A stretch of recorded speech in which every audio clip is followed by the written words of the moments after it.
حضرت عمر رضی اللہ تعالیٰ عنہ فرماتے ہیں کہ ایک دن ہم نبی پاک صلی اللہ علیہ وآلہ وسلم کی بارگاہ میں حاضر تھے کہ اچانک ایک ایسا شخص حاضر ہوا نبی علیہ السلام کی خدمت میں کہ ہم میں سے کوئی بھی اسے جانتا نہیں تھا۔ اس شخص کے بالکل کالے بال تھے اور سفید رنگ کے اس نے کپڑے پہنے ہوئے تھے، اور ایسا محسوس نہیں ہو رہا تھا کہ شاید کہ یہ بندہ بہت دور سے سفر کر کے آیا ہے۔ تو آتے ہی اس شخص نے اپنے گھٹنے نبی علیہ الصلوۃ والسلام کے گھٹنوں کے ساتھ ملا دیے اور اپنے ہاتھ رانوں پر رکھ کر عرض کرنے لگا۔ حضرت عمر فرماتے ہیں اس حالت کے اندر بیٹھا جیسے ایک نمازی التحیات یعنی نماز کی آخری حالت کے اندر بیٹھتا ہے۔ اس طرح دو زانو نبی علیہ السلام کی بارگاہ میں حاضر ہو کر عرض کرنے لگا کہ یا رسول اللہ صلی اللہ علیہ وآلہ وسلم، آپ مجھے اسلام کے بارے میں بتائیے کہ اسلام کیا ہے۔ تو رسول اللہ صلی اللہ علیہ وآلہ وسلم نے ارشاد فرمایا، اسلام یہ ہے کہ تو گواہی دے کہ اللہ کے سوا کوئی معبود نہیں اور محمد اللہ کے رسول ہیں، اور نماز قائم کرنا، زکوٰۃ ادا کرنا اور حج ادا کرنا اگر تم استطاعت رکھتے ہو، اور رمضان شریف کے روزے رکھنا۔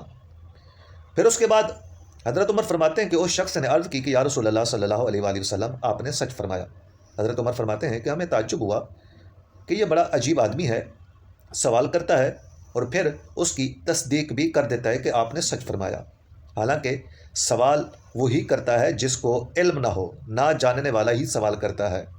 پھر اس کے بعد اس شخص نے عرض کی کہ یا رسول اللہ صلی اللہ علیہ وآلہ وسلم، آپ مجھے ایمان کے بارے میں بتائیے۔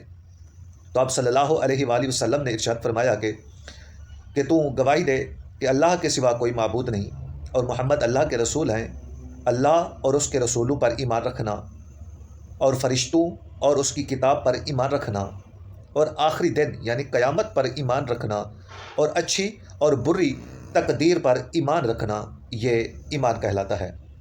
اس کے بعد اس شخص نے عرض کی کہ یا رسول اللہ، آپ نے سچ فرمایا۔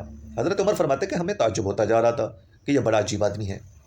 پھر اس کے بعد اس شخص نے عرض کی کہ یا رسول اللہ صلی اللہ علیہ وسلم، احسان کیا ہے؟ تو آپ صلی اللہ علیہ وآلہ وسلم نے ارشاد فرمایا کہ احسان یہ ہے کہ تو عبادت اس طرح کر کہ تو اللہ کو دیکھ رہا ہے، اگر یہ تجھ سے نہ ہو سکے تو یہ گمان پیدا کر کہ اللہ تجھے دیکھ رہا ہے۔ اس شخص نے عرض کی کہ یا رسول اللہ صلی اللہ علیہ وسلم، قیامت کے بارے میں بتائیے۔ تو آپ صلی اللہ علیہ وآلہ وسلم نے ارشاد فرمایا کہ جس سے تم پوچھ رہے ہو وہ سائل سے زیادہ خبردار نہیں۔ پھر اس نے عرض کی کہ یا رسول اللہ صلی اللہ علیہ وآلہ وسلم، قیامت کی کچھ نشانیاں ہی ارشاد فرما دیجیے۔ تو آپ صلی اللہ علیہ وآلہ وسلم نے ارشاد فرمایا کہ لونڈی اپنے آقا کو جنے گی، اور ارشاد فرمایا کہ تم ننگے پاؤں اور ننگے بدن والے فقیروں اور بکریاں چرانے والوں کو بڑے بڑے محلات کے اندر فخر کرتے ہوئے دیکھو گے۔ پھر اس کے بعد راوی کہتے ہیں کہ وہ شخص اٹھا اور اٹھ کر چلا گیا۔